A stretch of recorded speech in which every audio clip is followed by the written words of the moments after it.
Bueno, análisis de pequeña señal. Bien. De entrada, ¿por qué se llama análisis de pequeña señal? En este tipo de problemas vamos a, además de polarizar el transistor, vamos a hacer pasar a través de él una señal la cual nos interesa aumentar, amplificar. Pero esa señal no puede ser cualquier señal. En este caso en particular, para nuestro análisis, tiene que ser una señal que cumpla con las características de ser de pequeña señal.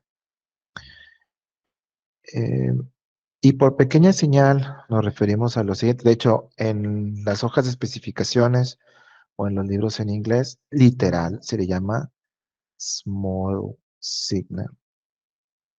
Así que no creas que la pequeña se oye como canción de los Mierno, cumbia, algo así. No, no, o sea, es traducción literal de small signal. ¿Y por qué se le llama pequeña señal? Bueno, porque para que no se detonen comportamientos no lineales del transistor, la señal tiene que ser una señal de la siguiente forma. Tiene que ser una señal de baja potencia,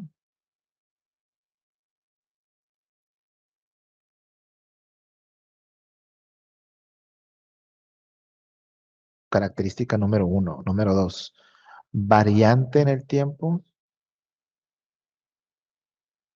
variante en el tiempo.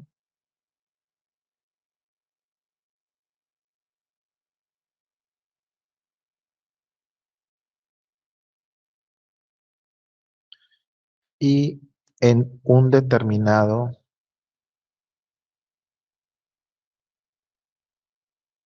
rango de frecuencias.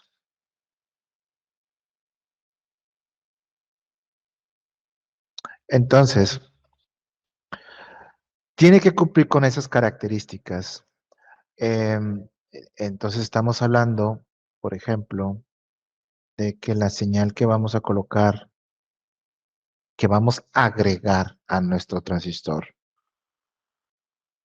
a la cual, por cierto, vamos a llamar VI, V minúscula, subíndice I, con respecto al tiempo de T, o sea que varía en el tiempo, se vería como una señal, pues que se está moviendo permanentemente, ¿eh?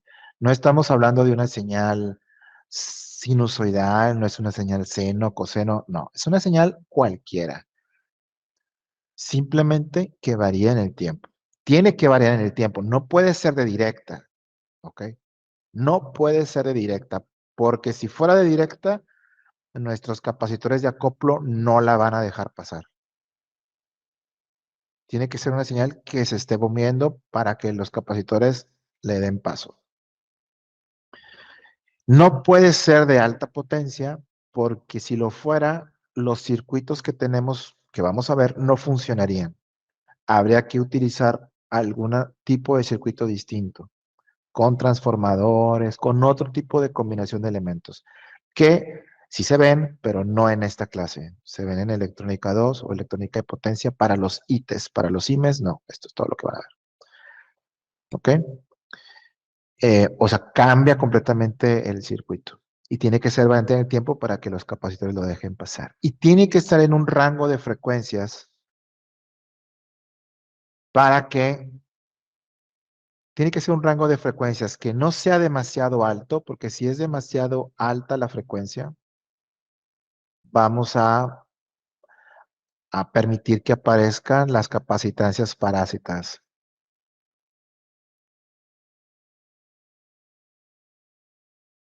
Si la frecuencia es demasiado baja,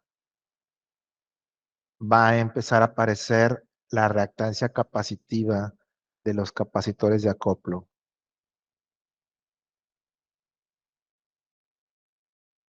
Entonces, no puede ser ni esta ni esta. Tiene que estar en el medio de esas. donde no despertemos a la capacitancia Miller, la dejemos ahí tranquila, ni tampoco hagamos que entren a jugar los capacitores. Entonces, estamos hablando de una señal ya con ciertas particularidades.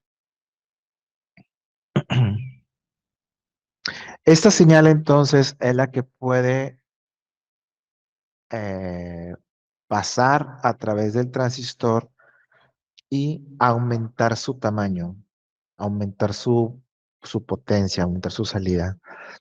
Y de esa manera el transistor funcionaría como un amplificador. Vamos a extender nuestra comprensión de la palabra amplificador. Eh, claro está que cuando pensamos en un amplificador, inmediatamente lo que pensamos es que aumenta la señal, ¿no? Eso es evidente, pero no es nada más allí. Vamos a extender esa definición a lo siguiente.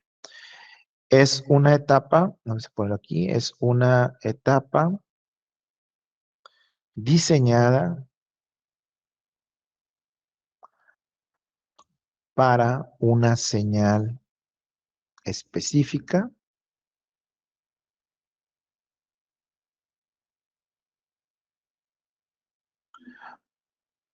para aumentar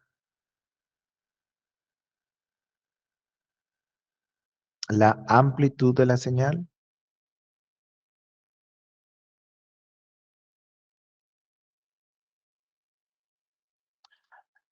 lo cual se le llama, entre paréntesis, ganancia, coma. Esa es una cosa que debe hacer el amplificador. No es la única. Debe hacerlo sin distorsionarla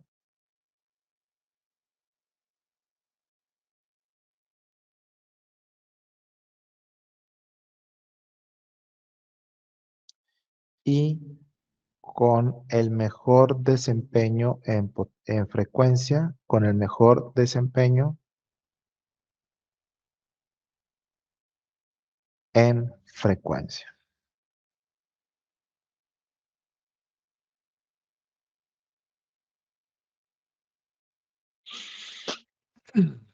Ahora, aquí hay varios puntos importantes que vale la pena mencionar o destacar. Primero que nada, estamos hablando de amplitud. Un amplificador mejora la amplitud de la señal. La amplitud de la señal puede mejorarse ya sea en voltaje, con una ganancia de voltaje, delta V, o en corriente o en ambas, delta I, o en ambas, ¿ok? Cuando hablamos de distorsionarla, pues no distorsionarla quiere decir que se va a respetar exactamente la misma forma. Un amplificador que me aumenta mucho la ganancia de voltaje, pero me distorsiona la señal, no me sirve. No, no me sirve. No, no me sirve que tenga mucho volumen si no me va a respetar la forma de la señal. Estoy perdiendo calidad de la señal. Mm, Eso no está bien diseñado. Eso no es correcto. Para algunas aplicaciones puede ser más crítico que para otras, pero en términos generales eso está mal diseñado. Eso está mal diseñado.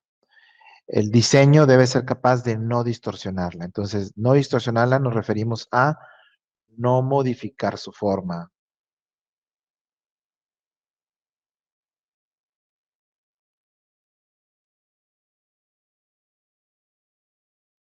Y con el mejor desempeño en frecuencia posible, estamos hablando de su ancho de banda.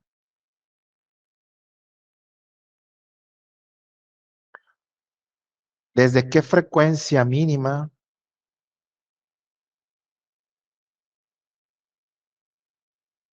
hasta qué frecuencia máxima puedo operarlo? Entre más grande sea, mejor. Para que un amplificador pueda cumplir con estos tres elementos para considerarlo bueno, pues no puede ser o difícilmente va a funcionarnos un amplificador para cualquier señal. ¿No? Porque pues eh, no va a ser lo mismo la señal de un sensor inductivo que la señal de un micrófono o que la señal no es igual, ni en amplitud, ni en frecuencia. Entonces, eso inmediatamente nos lleva a que el amplificador se diseña específicamente para un tipo de señal. Y eso ya de entrada hace pues, a los amplificadores distintos entre sí. Cualquier parámetro de un amplificador, llámese un capacitor, llámese una resistencia, el tipo de transistor, es crítico.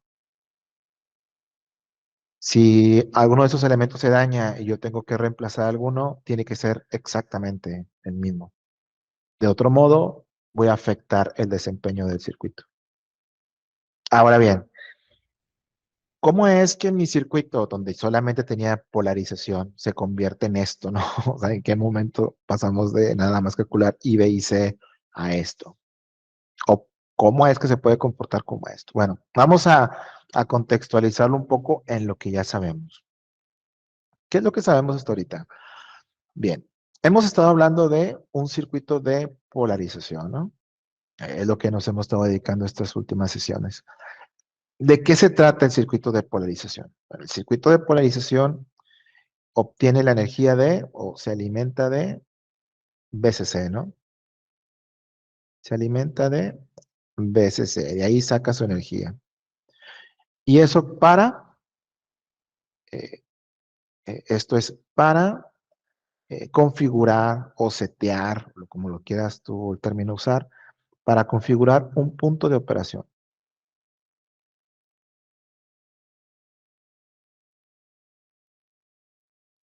el cual por allí en clases habíamos dejado ver que lo ideal es que esté a la mitad, ¿te acuerdas?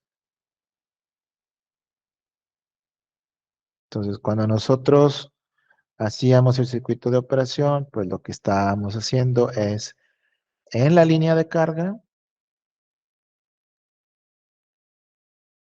con el circuito de polarización, buscamos colocar el punto de operación a la mitad. Eso es lo ideal, a la mitad. Una cierta IB, una cierta IC, un cierto voltaje colector emitido. A la mitad entre la IC máxima y el BCE máximo. Esto ya lo sabemos hacer. Cuando tienes este circuito, el circuito de polarización te lleva a un punto de operación. A esa IB, a esa IC, a ese BCE. Bien. Y de acuerdo a donde yo coloque el punto, me dice si va a estar en modo amplificador o en modo conmutación. Esto que está acá, ya lo dijimos, modo conmutación es para señales digitales. Esto está fuera de lo que vamos a ver en el curso. Esto ya lo verás en la rama digital de la carrera de IT, circuitos lógicos, sistemas digitales, microcontroladores y las demás. Nosotros vamos por el otro camino, que es el camino eh, de más potencia, analógico, de más señal, ¿no? Acá la idea es que el punto de operación quede a la mitad para que amplifique. Entonces, a modo de entender un poquito mejor dónde entra esta señal VI, te agrego esta otra gráfica. Suponte que lo que está aquí en el cuadro, esto que está aquí en el cuadro donde está el transistor, esto de aquí, sea tu circuito de polarización. No importa cuál, cualquiera de la que hemos visto. Cualquiera de la que hemos visto. Llámese divisor de voltaje, fija, Darlington, la que sea. Ahí está dentro. No me interesa ahorita qué está haciendo. Lo que yo sé es que me fija una IB, una IC y un BC. ¿Ok? Ahora, a través de una de las terminales del transistor, yo voy a colocar una VI, una señal externa. No es de alimentación, porque BCC es la alimentación. BCC es la alimentación del transistor. VI es la entrada. Esta es la señal de entrada, señal a amplificar, la que yo quiero aumentar. Que dijimos es una señal de baja potencia, variante en el tiempo, etcétera. Yo la voy a hacer pasar a través del circuito de polarización y del otro lado debe de salir, pues, la misma forma, pero de mayor tamaño. ¿Ok? Esa sería señal de salida.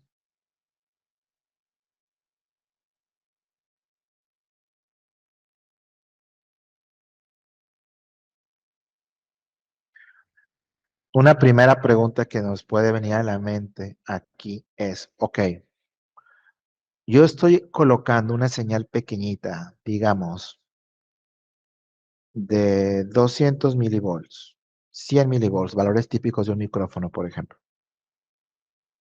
Y voy a obtener a la salida 12 volts, 18 volts, misma señal, pero mucho más grande. Primero que podemos preguntarnos es, ¿y de dónde salieron esos volts, no? O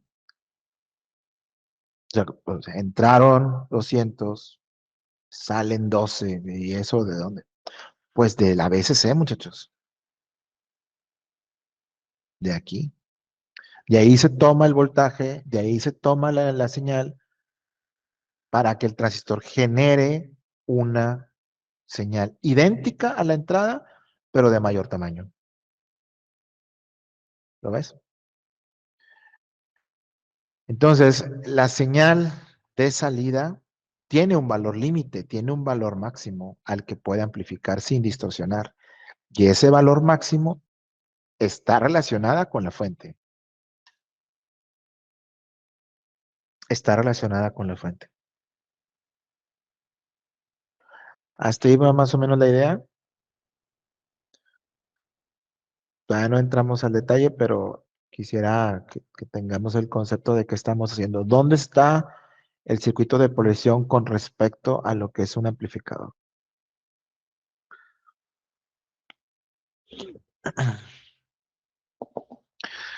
Analizar el transistor en directa no es, bueno, sí era problema, pero ya nos acostumbramos a manejarlo, ¿no? Trabajar el transistor en directa, ¿a qué nos llevó? El transistor en directa lo analizamos a través del modelo de Eversmore.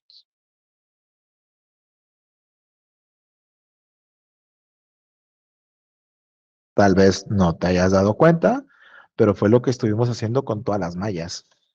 ¿Eh? En directa es esto. Eversmall. Voltajes, corrientes se suman como si fueran nodos, etcétera. Así trabajas al transistor en directo. Bien. Pero ahora resulta que ese circuito que está aquí no tiene solamente una entrada de señal, ¿te das cuenta? Hay dos tipos de señal. Tengo una VCC que es de corriente directa y tengo una BI que es una señal, no es señal de alterna, es una señal variante en el tiempo. Dos tipos de señales. Lo vuelvo a mencionar. Tienes una fuente de voltaje directa, que es la que usamos para alimentar el punto de operación, y tengo una señal de entrada variante en el tiempo. Dos señales, dos fuentes distintas. Yo sé que en directa el transistor se comporta como en el modelo Eversmall. ¿Ok? ¿Y cómo se comporta variante en el tiempo? No se comporta como el modelo Eversmall. Malas noticias. No se comporta igual. Se comporta diferente. Nos va a llevar a otro tipo de análisis. Bueno, suena mal, ¿no? Bueno, ¿quieres que suene peor? Hay un, hay un teorema en circuitos eléctricos que recordarás. Se llama principio de superposición. ¿Alguien se acuerda de él? Por lo menos sé de uno que sí. El principio de superposición aquí viene a nuestra ayuda, muchachos. Viene a salvarnos de analizar esto con las dos fuentes al mismo tiempo. ¿Por qué? ¿Qué dice el principio de superposición? El principio de superposición dice que si yo tengo un circuito con más de una fuente, con dos, tres, cuatro, las fuentes que sean, tengo dos opciones.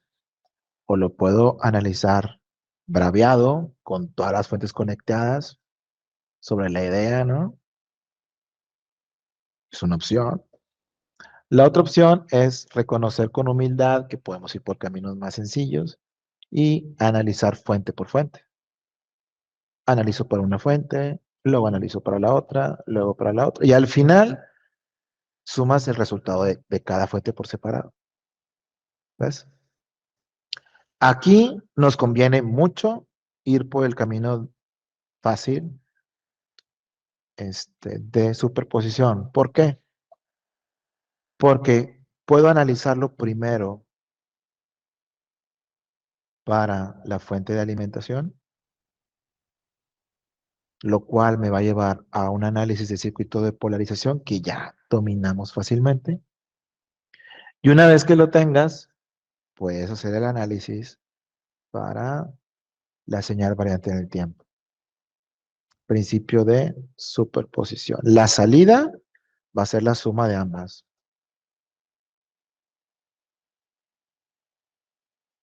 ¿Sí? Te dejo que copies. Aquí me doy unas vueltas como prisionero y luego me dices para pasar al otro slide.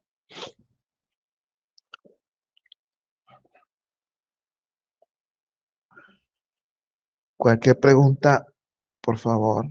Son solo ideas todavía, no hemos entrado a detalle de nada. Son ideas.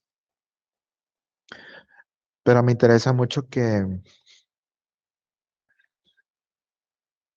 nos ubiquemos en qué estamos haciendo, ¿no? Porque si no nos perdemos en números y en Thevenins y esto y aquello, pero no sabemos qué estamos haciendo, ¿no? Bueno, a diferencia de con el modelo de corriente directa, en corriente de pequeña señal, no quise decir alterna, porque sería quedarnos cortos. Alterna es solo un caso. Realmente cualquier señal variante en el tiempo. Cualquier señal variante en el tiempo puede representarse de, de manera de un circuito equivalente. A diferencia de corriente directa, donde solo tenemos el modelo de Eversmall, porque es bastante bueno en cualquier circunstancia, en pequeña señal no es así. Entonces tenemos tres opciones importantes realmente. Voy a ponerle aquí modelos de pequeña señal. Hay tres opciones. La primera,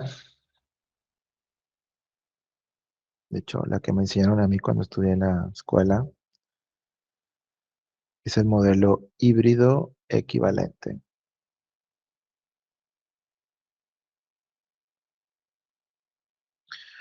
También conocido como parámetros H.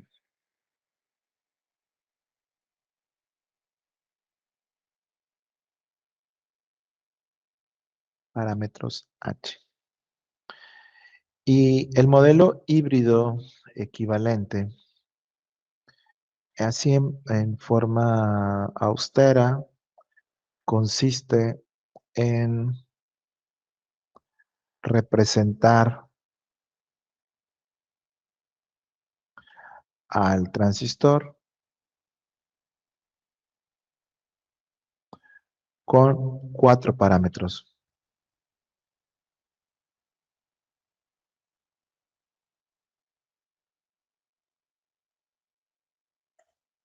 Estos parámetros eran, bueno, todavía se utilizan.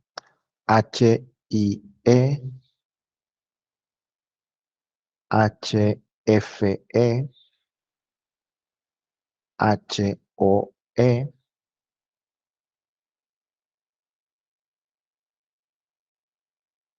y el otro casi no se usa.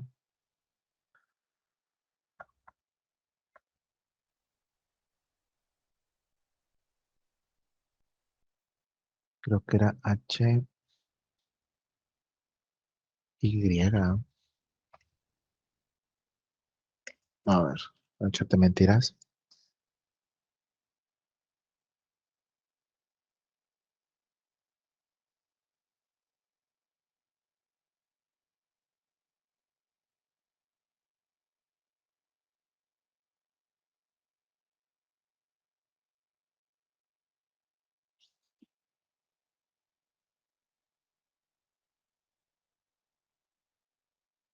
HR,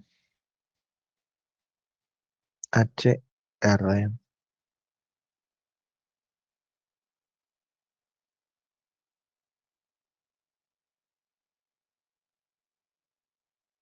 HRE. Mm,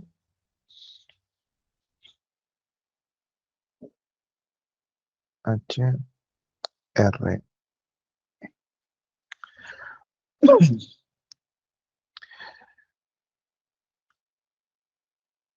Te digo, esto lo usábamos mucho en 80s, 90s. A mí me tocó llevar la clase electrónica y que lo viera así, con esos parámetros. Tiene una ventaja, la conserva desde esas épocas. La ventaja es que los fabricantes de dispositivos, de transistores y demás, dan los parámetros H todavía. ¿Ok? Entonces, fabricantes utilizan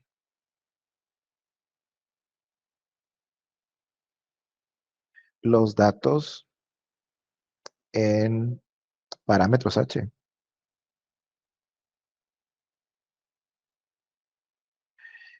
Por ejemplo, recordarás que en la práctica de laboratorio anterior utilizamos este parámetro que es el que aparece en el multímetro, HFE, y con ese calculamos beta, ¿te acuerdas? Eh, Y es que los fabricantes te lo siguen. Tú buscas una hoja de especificaciones y ves HFE, es el rango que te da. Entonces, esa es una ventaja que tiene. Pero la razón por la que se dejó de usar, al menos en la forma de análisis para la gente que estudiamos electrónica, es que, desventaja,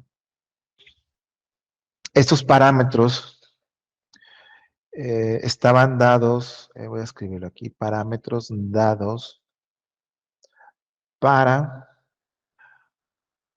un punto de operación específico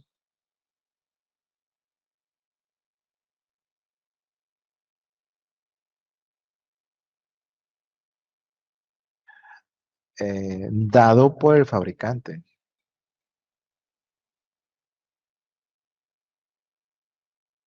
En otras palabras, era como decir, bueno, esta HIE, este HOE, son válidos para un transistor con una IB de 25 microamperes, una IC de tanto. O sea, los datos eran los parámetros estaban dados para un punto de operación ya específico. ¿Y qué es eso que tiene de malo? Pues lo que tiene de malo es que en la práctica el punto de operación de transistor podía ser diferente a ese. Y entonces estos parámetros variaban. Y esa era una desventaja que en su momento, en esas décadas, se soportaba, pero que vino a cambiarse después. Cuando aparece el segundo modelo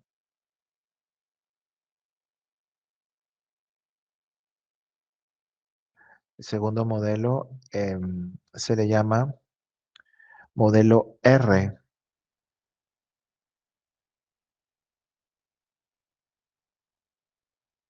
también conocido como parámetros R.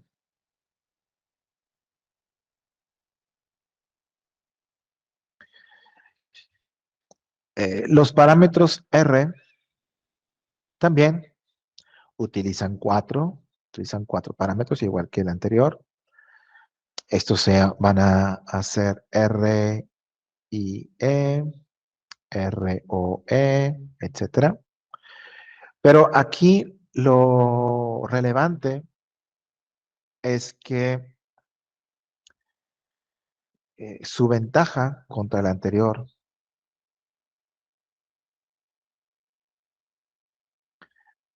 es que los parámetros se calculan dependiendo del punto de operación. Entonces, parámetros se ajustan al punto de operación. Por eso, digamos que este es más preciso que el anterior. Entonces, esa es una ventaja en la que supera al anterior. De hecho, esta ventaja elimina la desventaja que tenía el otro. Sin embargo, sigue teniendo carencias. La carencia más importante de este modelo, que también tenía el de los parámetros H, por cierto, es que no incluye el efecto de la frecuencia.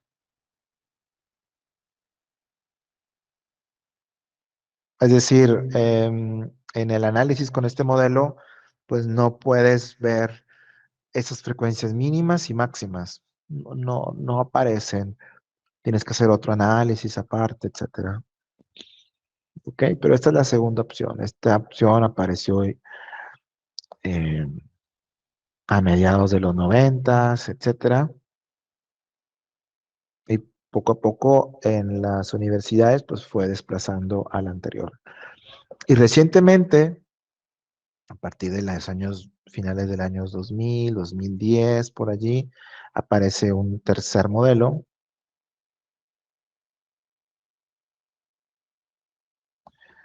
llamado modelo pi híbrido.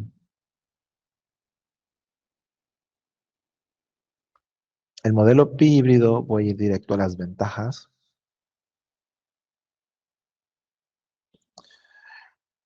porque no solo sus parámetros se ajustan al punto de operación, como lo hacía el anterior, sino que además elimina la desventaja del otro. Incluye el efecto de la frecuencia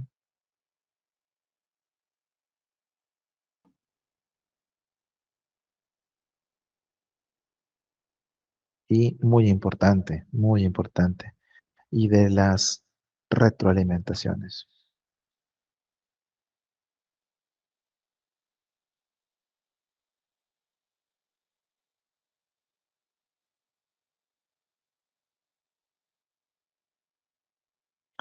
Así que actualmente, 2020,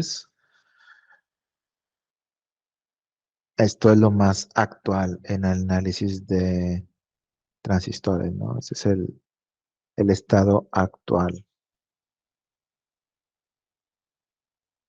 Adivina cuál vamos a ver. Eh, por, vamos a usar el modelo R. el modelo R. Porque el modelo R es más actual que el modelo de parámetros H. Mm, Es suficientemente exacto, pero principalmente porque para el tetramestre en el que vamos ahorita en nuestra carrera, analizar esto apropiadamente, frecuencia y retroalimentación, no tenemos todavía las bases de matemáticas suficientes. Para entrarle a retroalimentación, necesitamos la transformada de Laplace.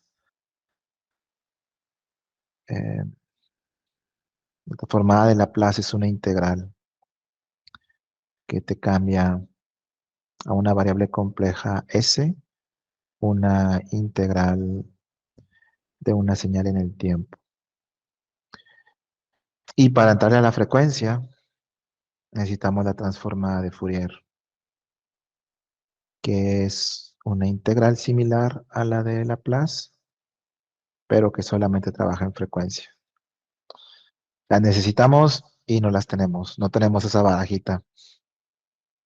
Así que pasamos del modelo pi y nos quedamos con el modelo R, ¿no? De cualquier forma, estos dos elementos, pues hay que platicarlos porque son importantes, pero no nos vamos a meter a la matemática de eso, ¿ok? Entonces vamos a trabajar con el modelo R. Bien, pues ya dicho que hay tres tipos de modelos, bueno, modelo R, ok, con ese vamos a quedarnos, me sirve. Modelo R o modelo RE. Hay quien le llama el modelo RE, R subíndice E. ¿En qué consiste? Bueno, vamos a ver el modelo. ¿Le puedo dar vuelta? Todavía no. El modelo R es el siguiente, muchachos. El modelo R para un transistor que recibe en la base la señal de entrada en base. Recuérdate que por la entrada nos referimos a la señal variante en el tiempo, ¿ok? Y su salida, VO, se toma en el colector.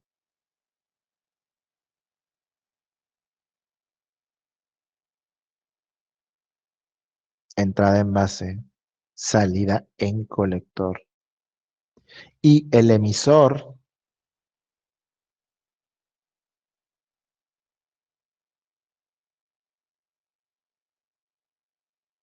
queda como referencia entre ambas.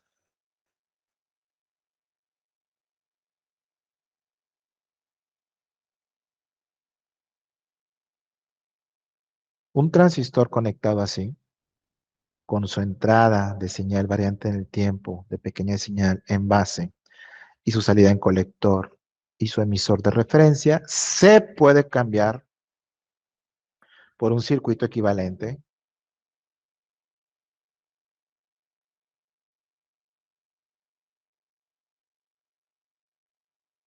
Circuito equivalente R, que es como esto.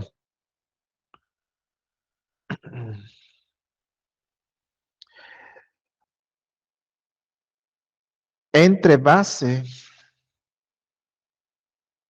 y emisor, entre base y emisor, el modelo RE lo que nos dice es que entre base y emisor hay una resistencia de dimensión o de tamaño beta por RE. RE es un parámetro. Beta por RE. Esto es entre base y emisor, es decir, lo que me diciendo es que entre este y este, aquí es como si hubiera una resistencia, ¿ves? Entre base y emisor. Y listo, muy sencillo. Entre colector y emisor hay dos cosas que están en paralelo. Entre colector y emisor, según el modelo RE, hay una fuente de corriente dependiente, te acordarás de este símbolo de tu clase de circuitos eléctricos, fuente de corriente dependiente, y hay una resistencia que se llama RO, entre colector y el emisor. Es decir, si yo los dibujara acá en el símbolo del transistor, esos dos parámetros aparecerían, digamos que aquí, mira, entre colector y emisor, aquí es como si hubiera una fuente de corriente dependiente y como si hubiera una resistencia RO, ¿ves? Sí, más o menos.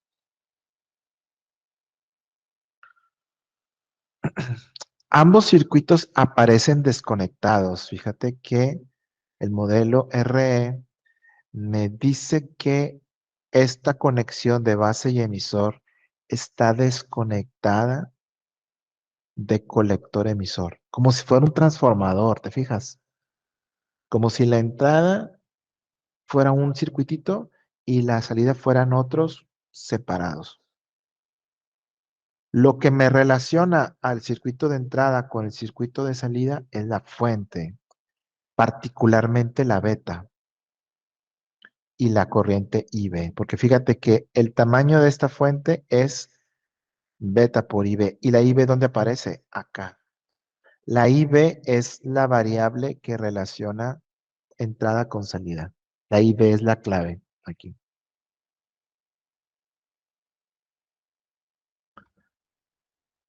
Bien, entonces estamos hablando de aquí de varios parámetros. ¿Qué significa cada uno y o cómo se calcula? Vamos con el primero. Aquí aparece una RE. RE, ¿qué es? Bueno, el parámetro RE se le llama impedancia de entrada. Impedancia de entrada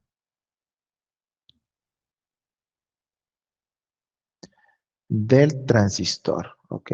Específicamente del transistor. En palabras, pues representa la resistencia entre base y emisor. ¿Cómo se calcula? Con la fórmula siguiente. RE es igual a voltaje térmico, VT, sobre corriente de colector del punto de operación, su índice Q. En otras palabras, para yo poder calcular la RE, necesito primero haber hecho el punto de operación. Recordemos que VT es una constante, 26 milivolts, ¿ok? Siempre va de lo mismo. Y la IC aquí es corriente, colector, punto de operación.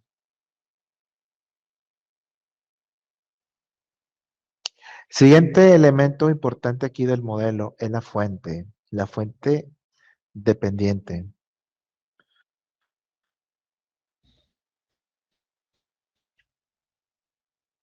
Fuente de corriente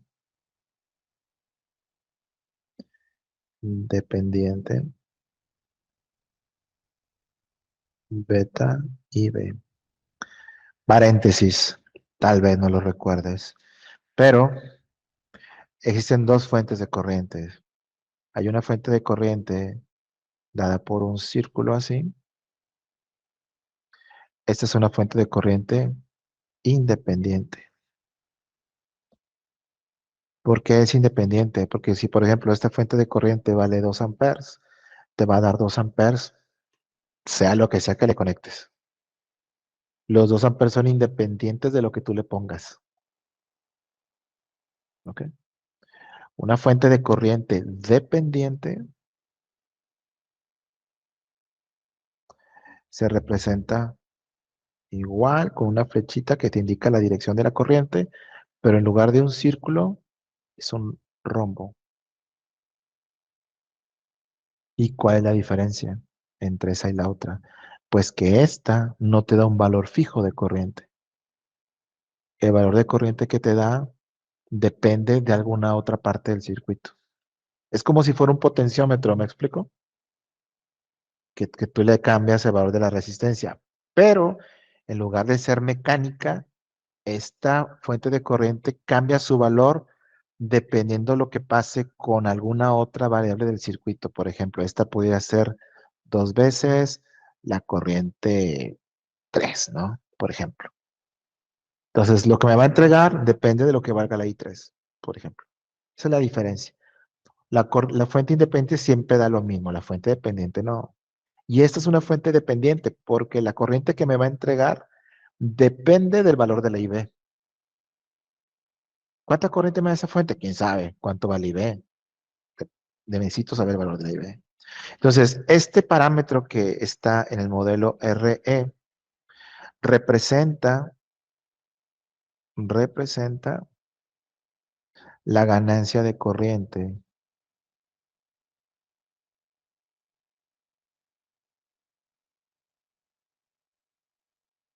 a la salida del transistor.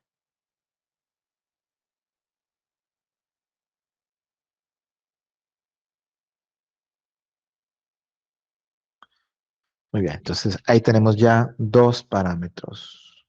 La impedancia de entrada y la fuente de corriente. Vamos con el tercero, que es esta resistencia RO.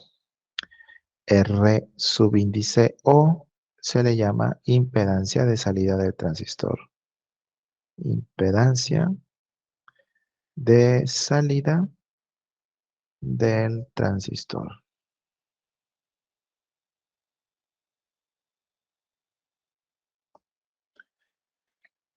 Esta impedancia de salida, pues al igual que la otra, pues esta representa la resistencia entre colector y emisor.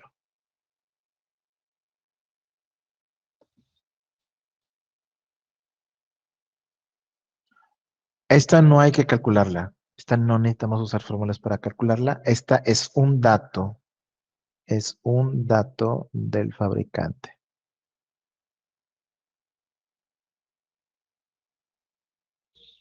De hecho, RO es igual a HOE en parámetros H. No lo da el fabricante. Y si no nos lo diera, si no apareciera en la redacción del problema, podemos tomar como valor por default, valor típico, 40 kiloohms. ¿Sale? Si acaso no nos lo dieran. Bien.